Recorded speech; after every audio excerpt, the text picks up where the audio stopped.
প্রিয় শিক্ষার্থীবৃন্দ, শুভ সকাল।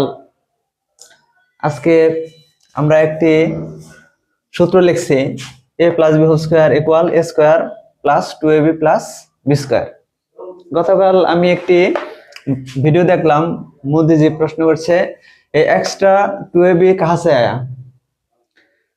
हम प्रूफ करेंगे 2ab कहाँ से आया, यहाँ से आया। हम चित्र सह प्रूफ करेंगे। তো ক্লাসটি মনোযোগ সহকারে সবাই দেখলে আশা করি এক্সট্রা 2ab कहाँ से आया সব বুঝতে পারবে। এখন এখানে a plus b whole square, আমরা স্কোয়ার বলতে কি বুঝি, একটা বর্গক্ষেত্র। আমরা যদি এরকম একটা বর্গক্ষেত্র আঁকাই,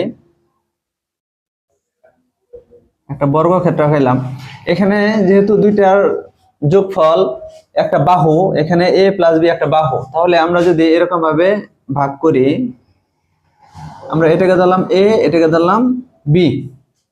আবার যেহেতু বর্গ, তাহলে উপরের এবং নিচের বাহুটা কি হবে, সমান হবে, তার পাশাপাশি সন্নিহিত বাহু দুটি সমান হবে। তাহলে আমরা যেহেতু এ বাহু ধরছি এইটুক, তাহলে আমরা এটাকেও ভাগ করি, এখানে আমরা এটা এ ধরলাম, এটা বি ধরলাম।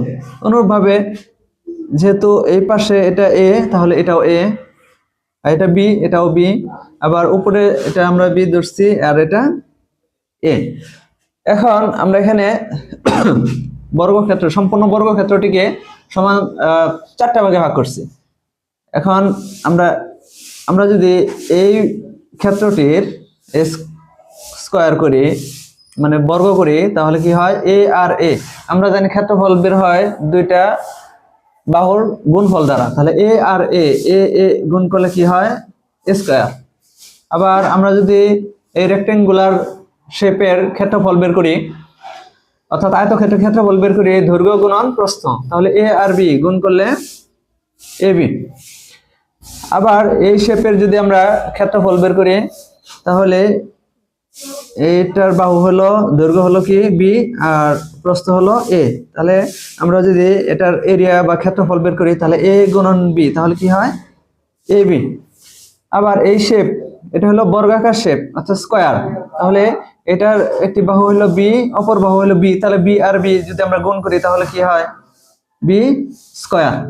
এখন আমরা এই সম্পূর্ণটাকে যদি আমরা এ আকারে লিখি, তাহলে একটা বাহু হলো এ প্লাস বি, এই বাহুটা হলো এ প্লাস বি,